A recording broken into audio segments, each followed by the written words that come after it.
வணக்கம் மக்களே, சற்றுமுன் கிடைத்த தகவல் ஒன்றை பார்க்க போகிறோம். மீண்டும் ஆட்டத்தை தொடங்கிய செந்தில் பாலாஜி அரசியல் களத்தில் திடீர் பரபரப்பு. இந்த ஒரு தகவலை பற்றி தான் நாம் பார்க்க போகிறோம். தகவலை பார்ப்பதற்கு முன்னதாக நீங்கள் நம்மளுடைய சேனலுக்கு புதிய பார்வையாளர்களாக இருந்தீர்கள் என்றால் மறக்காமல் நம்மளுடைய சேனலை சப்ஸ்கிரைப் செய்து வைத்துக் கொள்ளுங்கள் மக்களே. தற்பொழுது நம்மளுடைய தமிழகத்தில் பார்த்திங்கன்னா அரசியல் 2026 நகர்த்தி தான் எல்லா அரசியல் கட்சியும் போயிட்டுருக்கு. அந்த ஒரு சூழ்நிலையில் நம்மளுடைய ஆளுங்கட்சியாக திகழக்கூடிய திமுக தற்பொழுது பார்த்திங்கன்னா ஓரணியில் தமிழ்நாடு அப்படின்னு பார்த்திங்கன்னா ஒரு ஒரு முக்கியமான வந்து 2 கோடி பேரை பார்த்திங்கன்னா திமுகவில் இணைக்க ஒரு இயக்கத்தை ஸ்டார்ட் பண்ணியிருக்காங்க. அதாவது பார்த்திங்கன்னா ஒரு வெற்றி பேரணின்னே சொல்லலாம். அதில் பார்த்திங்கன்னா நம்மளுடைய அங்கம் நம்மளுடைய முன்னாள் அமைச்சர் என்று கருதப்படக்கூடிய செந்தில் பாலாஜி அவர்கள் தற்பொழுது பார்த்திங்கன்னா கரூர்லேயும் கோவையிலையும் பார்த்திங்கன்னா இறங்கி அனல் பறக்க பார்த்திங்கன்னா ஆட்களை சேர்த்துட்ருக்காரு.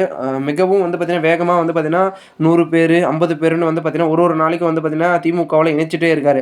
அந்த ஒரு சூழலில் தற்பொழுது இந்த பார்த்திங்கன்னா நேற்று பார்த்திங்கன்னா மாற்றுக் கட்சியிலிருந்து திமுகவில் நேற்று பார்த்திங்கன்னா கரூர் மாவட்டத்தில் இணைச்சிருக்காரு செந்தில் பாலாஜி.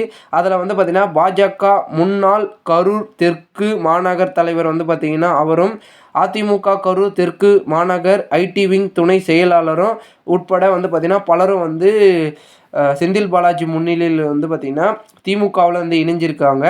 இந்த ஒரு தகவல் பார்த்திங்கன்னா மாற்றுக் கட்சி அதாவது அதிமுகவுக்கும் மற்றும் பாஜகவுக்கும் பெரும் பார்த்திங்கன்னா ஒரு அதிர்ச்சியாக பார்த்திங்கன்னா பார்க்கப்படுகிறது. ஏன்னா பார்த்திங்கன்னா செந்தில் பாலாஜி கரூர் மாவட்டத்தையே பார்த்திங்கன்னா தன் பக்கம் திருப்பி கொண்டிருக்கிறாரு. ஏன்னா 2026 பார்த்திங்கன்னா வெற்றி பெறணும் அப்படின்றதுக்காக தேர்தல் பணியில் முழு ஈடுபாட்டுடன் பார்த்திங்கன்னா நம்மளுடைய தேர்தல் களத்தில் நின்று கொண்டிருக்காரு. அதனால் ஓரணியில் தமிழ்நாடு என்ற பார்த்திங்கன்னா அந்த ஒரு இயக்கத்தின் மூலமாக செயல்பட்டு செந்தில் பாலாஜி இந்த ஒரு இணைப்பை பார்த்திங்கன்னா காமிச்சிட்ருக்காரு. மேலும் பார்த்திங்கன்னா கரூர் மாவட்டத்தில் இன்னும் அடுத்தடுத்து நிறைய பேருக்கு அழைப்புகளை விடுத்திருக்காரு அப்படின்ற தகவல் கிடைச்சிருக்கு. ஸோ பொறுத்திருந்து பார்க்கும் என்ன நடக்கிறது என்பதை.